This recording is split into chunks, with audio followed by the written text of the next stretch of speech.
watching, and you've had your six. Hello, Bond fans. Well, that went terribly. I threw the gun on the floor. Hello, Bond fans, and welcome to my latest part of my James Bond movies ranking. Part 4 out of 5. We're getting closer and closer to the end. We are now in the top 10. Yes, my top 10 favourite James Bond movies. This is where we're at now. I'm not going to recap the first 3 parts. Go and watch the videos if you want to know where the list stands so far. The more views, the better. Again, personal list, totally subjective to my own opinion. If you disagree, that is absolutely fine, as long as you are polite about it in the comment section below. Most of the regular commenters are very good anyway, but I have to throw that out there. You get the occasional troll. So yeah, this part 4, it will cover numbers 10 to 6, and then part 5, of course, is 5 to 1. I have done reviews of all of these movies, so if you want the in-depth thoughts, then go and watch the reviews. But otherwise, enjoy. Okay, so continuing from where we were, number 10. My 10th favourite Bond movie is The Living Daylights.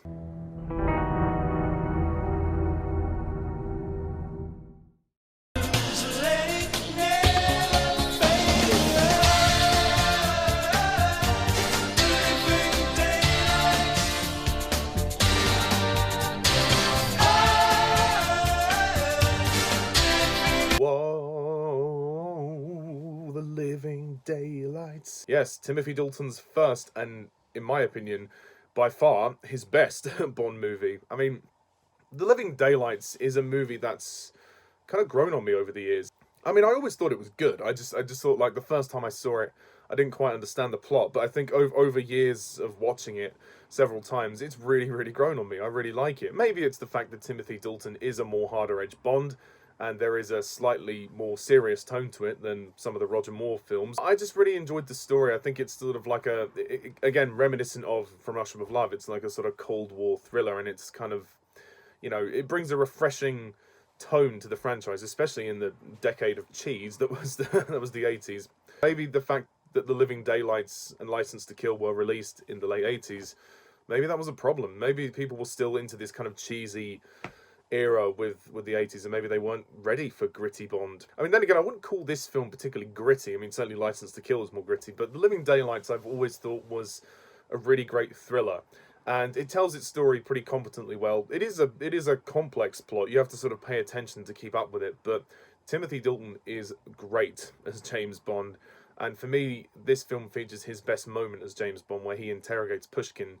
That scene, the way that he plays it, you know, from head to toe, the dialogue, the way he addresses, you know, points the gun and everything he does in that scene is perfect. And I think that is very close to the character that Fleming wrote. Timothy Dalton did his research. He really did. He was on set reading the books, and he was always trying to get a flavour of the original character into the film. So he was dedicated. I would agree with a lot of people in saying that he was a precursor to Daniel Craig, who has now cemented the grittier version of Bond in the 21st century. It is a good film, and it's a very entertaining ride, and the action is a lot of fun. The only thing that really lets him down are the villains. I think the villains are a bit weak. I mean, you've got Jogi Koskov and Brad Whitaker. Yeah, I mean, the only memorable villain is Necros, really, and he's a henchman. And even then, there's not much to his character either. The theme song is good, although the lyrics don't make a lot of sense, but, you know, it's groovy. You know, a-ha's theme tune, The Living Daylights. The title sequence isn't the best. I think you can tell Maurice Binder's running out of ideas, and he would only have one more after this one. But it's a great rollicking ride, and I like Cara, the Bond girl. I think she's a good character, and I like the romantic sort of relationship she has with Bond. The score is amazing. John Barry's music. This is some of his best music, and this is his final James Bond score that he would ever compose. And wow, it's a really beautiful, beautiful soundtrack, and it still has the kick-ass, you know, elements of Bond, but it, you know, with the tender sort of romantic scenes, it does, you know, radiate that, and there's a nice sort of softness to the music, which is really good. The only downside about Timothy Dalton's Bond, I feel, is when he is interacting with the women, especially Cara, he comes off as a little bit intense in some of the scenes. He's not the most charming, romantic guy. I mean, he's a Shakespearean actor. He gets the sort of tough, gritty side of Bond really well, but the women, it's a little awkward when He's like, don't think, just let it happen. Let's buy it. Yogi will pay for it. Are you calling me a horse's ass? Yeah, I mean, I still love Dalton, don't get me wrong. I love Timothy Dalton as James Bond, but that part has always been a bit, to me. That's one of the reasons why I can't rank him too high on my list of James Bond actors, and he only did 2 films. But yeah, The Living Daylights, it's great fun, and I always enjoy watching this one. I've seen it quite a number of times now, and the climax is amazing. There's so many great things to love about this movie. Okay, so number 9 would have to be From Russia with Love.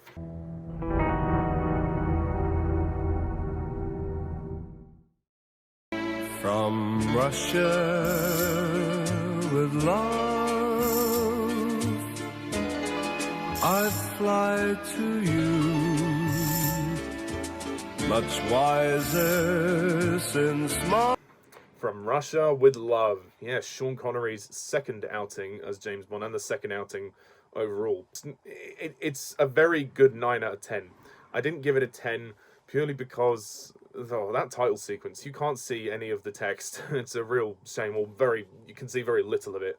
But this is a great Bond movie. The sort of the music, the style, Sean Connery is amazing as Bond. The villains, I think From Russia with Love is some of the best villains. I mean, you've got the Spectre group. This is the real kind of introduction to Spectre. I mean, I know Dr. No kind of hinted at it in the previous film, but this is where we get to kind of see the first appearance of Blofeld as well. I mean, he's kind of in the background, and he's not really credited as Blofeld, but you know, he's Blofeld, let's be honest. I mean, Rosa Klebb, Red Grant, you know, they are great villains, and I just love this movie. It is really good. It just kind of oozes that glamorous style, and you can slowly see this Bond formula kind of molding, and it won't fully be molded until the next film. I really like where this is going. And again, this has quite a serious tone. There's it is a real thriller, but there's also the sort of light and fun charm. And I think if Connery's later Bond movies kept this kind of blend of the charming tone mixed with the serious tone, then it would have been fine. But they went too far with the campiness. Diamonds Are Forever. But From Russia with Love, it's classic, and the music is brilliant. Matt Monroe's theme song is great, even though it plays in the credits for some reason. I like Tanya as well. The train fight is amazing. Karen Bay's a great ally. What's not to like about this movie? Other than perhaps some of the editing is a little bit weird, like when they play the Bond theme when Bond is just examining things in the hotel. That's a little strange. And again, that title sequence is a bit poor. But otherwise, you know, it's a really, really good movie. Go and watch my review for further details. Number 8 is the one and only George Lazenby Bond adventure on Her Majesty's Secret Service.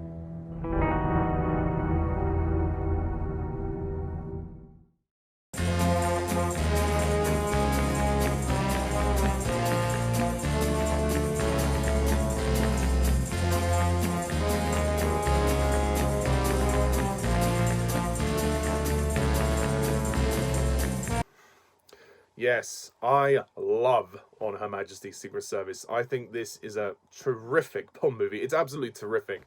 Easily one of the best of the series. And it's clearly Lazenby's best Bond movie. Shh, but don't tell anyone else. Spoilers. On Her Majesty's Secret Service, this is a brilliantly crafted movie. This is such a great movie. The way that it dared to be different. And that's what I love about this film, is that it was the first Bond film to really dare to be emotional. And it really is. Bond falls in love for the first time. He doesn't fall in lust, he falls in love. Even though the performance by George Lazenby as James Bond is not the best, I mean, he is quite wooden in the role. I give him credit for the last scene. He did do good in that. He could have been a good Bond in time, but he just didn't have the acting experience to play the role. Oddly enough, I still buy the romance. They do have chemistry, which is strange. I mean, I guess that's more of a testament to Diana Rigg than Lazenby. It's the perfect Bond movie. You've got a great story, you've got a great villain in Blofeld, and his plan is amazing, and the real kind of sadisticness of the plot is interesting with what he wants to do with the girls, and the action sequences are amazing. John Barry's music is awesome. I mean, it would be a masterpiece if it weren't for George Lazenby. George Lazenby, at the time he got the role, I think he was very egotistical, and he wanted the attention out of the role, and I guess the thrill of getting it, you know, the fact that Sean Connery had it, and this unknown guy who was an Australian, and he was a model, and he got it. You know, they picked him because he managed to lie to the producers or something. Yeah, something like that anyway. And I'm not to discredit Lazenby too much, because I think he has learned over time about his attitude. And I think now when you see his posts on social media now, you can see he is a lovely man, and he's learned from his mistakes. And he got the chance to play Bond for one movie. So that's more than, some people would dream of playing James Bond, or probably still do dream of playing James Bond.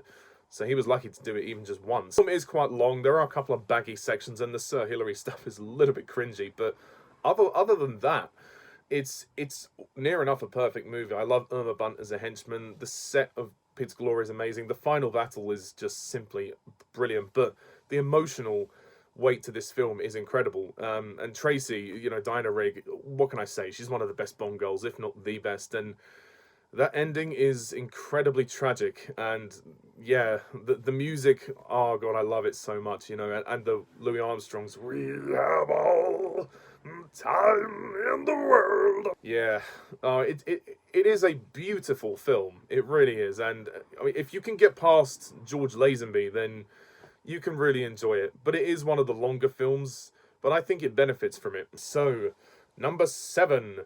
Now, this is going to shock some people, but I'm sorry, it's just my opinion. Number 7, Spectre. If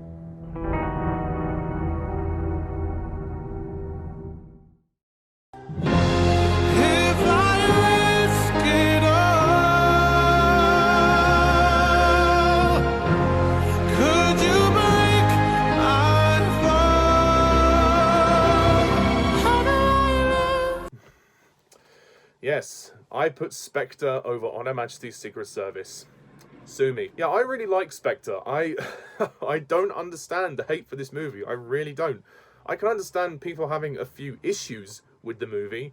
I mean, the Forster brother thing, I can see why people find that a bit contrived, but I don't think it damages the movie that much, considering that all the Daniel Craig movies up to this point were pretty personal stories anyway.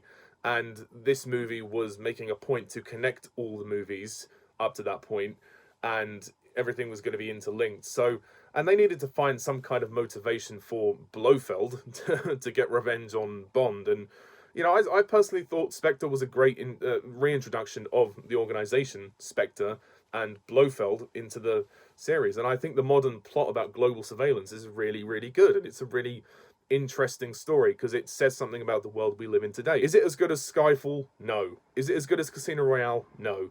But I think it's great. I love it. The style of it, it captures the classic era Bond so much. The opening in Day of the Dead is amazing.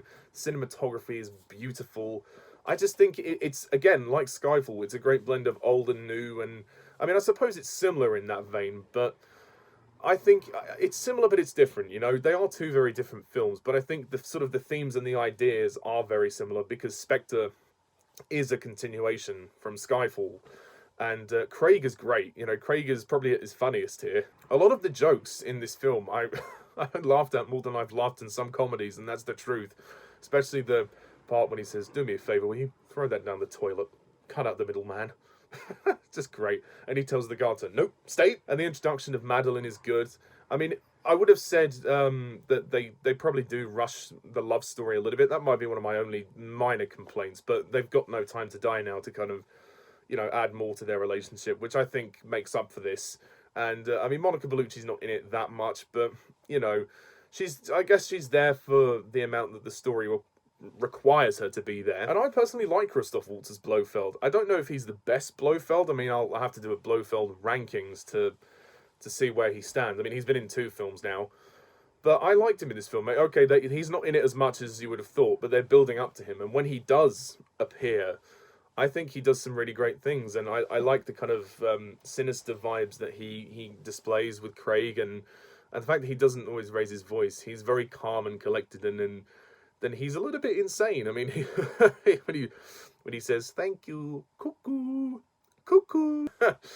I don't know, I've always found that funny. That's kind of amusing. And it was clever the way they gave him the scar. But again, I also like the fact that the MI6 regulars got a lot to do. Spectre actually utilised this new MI6 team that was put in place at the end of Skyfall. And we have the character of C, played by Andrew Scott. And the conflict between M and C is really good. And the way that they have to stop this global surveillance network going online. It's a great it's a great story. I think it's a really great story. Very underrated, Spectre. I don't see why people hate this movie. I'm sorry. I mean, okay, fair enough. People find it too long. That's fine. You're entitled to your opinion, of course, but I just don't get it. I think it's interesting because, you know, it's kind of saying, you know, should the 00 program be redundant? Should it be made redundant? Should we get rid of it? Or should we allow it to endure? Or should we let global surveillance, you know, save us, or watch everything, you know, data management and all of that? You get the idea. I mean, the theme song, Writings on the Wall, it's good. I like it. I think it's grown on me. It's not the best James Bond song ever, but I think it fits for the movie. I mean, it's obviously some kind of love ballad for Bond and Madeline, and I love the titles as well. I think Kleiman did a great job. They're very dark, but yeah, great titles. And again, the opening tracking shot with Day of the Dead. Oh, it's great. Spectre is a great Bond movie, and I will defend it to my dying day. Till my dying day! But anyway, number 6, and the last film that we're going to talk about today is Roger Moore's first outing as James Bond, Live and Let Die.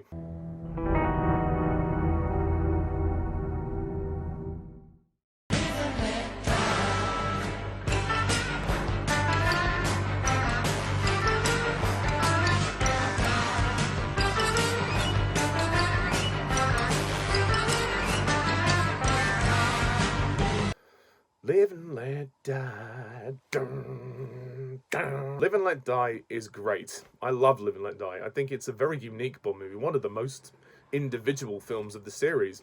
This kind of voodoo feel, I think, really adds a sort of era of, you know, style to this film. It gives the film a real sort of sense of style. I mean, some people have a problem with or had a problem with the whole Bond as a blaxploitation film. But I think I don't choose to see this film as that. I just choose to see it as a Bond film with a predominantly black cast, you know, I'm fine with. There is nothing wrong with that. I think all of the cast do a great job. Yaphet Kotto is a villain. Dr. Kananga, you know, he's so underrated. He doesn't get talked about enough. I think he's really quite good. I mean, the whole thing with him being Mr. Big, that was kind of pointless. I mean, it was obvious to see that it was him. I mean, I don't see why they had to do that. The makeup was hardly convincing enough for us to think he was another character. Whisper, the big fella, and Teehee. You know, again, some of the greatest henchmen I think we've got in the series, and I'll have to do a ranking of the henchmen one day. I also really like Jane Seymour as Solitaire. I think her character is really interesting. How she's a sort of fortune teller. She can sort of she has this power to sort of foresee things, and that's helped Dr. Kananga with his sort of drug operation, or whatever you want to call it. There's that moment where she sleeps with Bond and he tricks her with the cars. Oh, James. Roger's first outing, I think he does a good job. Roger Moore's always been quite consistent, I think, in his era, and he's, you know, he's pretty confident, he's pretty suave, he's pretty charming, and I think he has good chemistry with Jane Seymour. And yeah, I think Roger gets off to a pretty good start. I especially like the scene where he interrogates Rosie. And I'll kill you if you don't. Make your choice, Rosie. I mean, obviously he does have those one-liners when he's like, sheer magnetism, darling. But obviously in the real world, he could never jump over those crocodiles like that, but it's a Bond movie. Perhaps the only weak link is Rosie Carver. I mean, Rosie, she's not... I mean, she's kind of annoying, but she's not on screen that long, so I can kind of deal with it, but at the same time, it is a bit annoying, but it doesn't detract from the movie for me, per se. I do think Kananga's death is a little bit silly, but I allow for it because I enjoy this film so much, and, you know, but maybe that could have been changed. And also the final train fight is really good, and the action is really great. I mean, Guy Hamilton put a lot into this film, and you can clearly see that, and yeah, there's so many great action scenes. Sheriff Pepper as well. I think he's pretty funny in this film. I think he's quite good. Although I didn't think they needed to bring him back in The Man with the Golden Gun. And the theme song is one of the best. You know, the Paul McCartney's Live and Let Die. And those titles, you know, wow. It's great. It's really, really great. So yeah, that's my ranking. Well, part 4 of my ranking. So just to recap the choices on this part of the list. Number 10 was The Living Daylights. Number 9, From Russia with Love. Number 8, On Her Majesty's Secret Service. Number 7, Spectre. And number 6, Live and Let Die. So yeah, that's it. Now, next time we come to the 5th and final part of this ranking where I give you my top 5 favourite Bond movies. And again, just my personal opinion. You don't have to agree. It's just my list. So anyway, thank you very much all for watching this video. Please hit the subscribe button down below if you want to see more videos like this. And what is your ranking of the Bond films? Please comment down below.